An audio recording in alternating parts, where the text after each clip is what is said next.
कुंडवळ्याच्या पूर दुर्घटनेमध्ये निखिल कदम या तरुणाने त्याचे भाऊजी रोहित माने आणि 6 वर्षांचा भाचा विहान यांना गमावलं.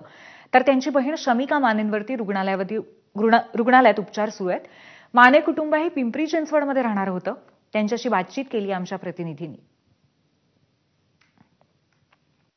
आजच्या पूल दुर्घटनेमध्ये माझ्यासोबत एक अशी व्यक्ती आहे की त्यांच्या बहीण सध्या खूप गंभीर जखमी आहे आणि त्यांनी त्यांचे भाऊजी आणि त्यांचा भाचा हा गमावलेला आहे. आम्ही तुमच्या दुःखात सहभागी आहोत. खूप वाईट संपूर्ण महाराष्ट्र हरलेला आहे आजची परिस्थिती बघून.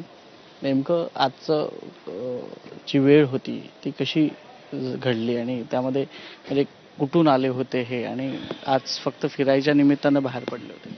फिरायच्या निमित्तानेच बाहेर पडले होते ते, पण या लोकेशनला येतील हे माहिती नव्हतं पहिली तर.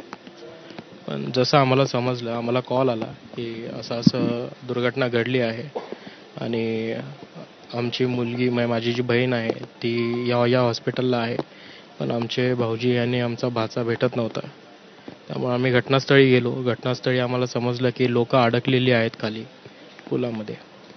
तर अग्निशामक दल आणि ते सगळे आले होते तिथं. त्यांचं काम चालू होतं, त्यांचं रेस्क्यू ऑपरेशन्स चालू होते.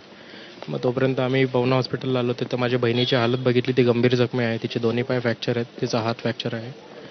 साधारण 7 वाजता आम्हाला कॉल आला की तुमचे एक नातेवाईक आहेत, ते रेड शर्ट मध्ये होते,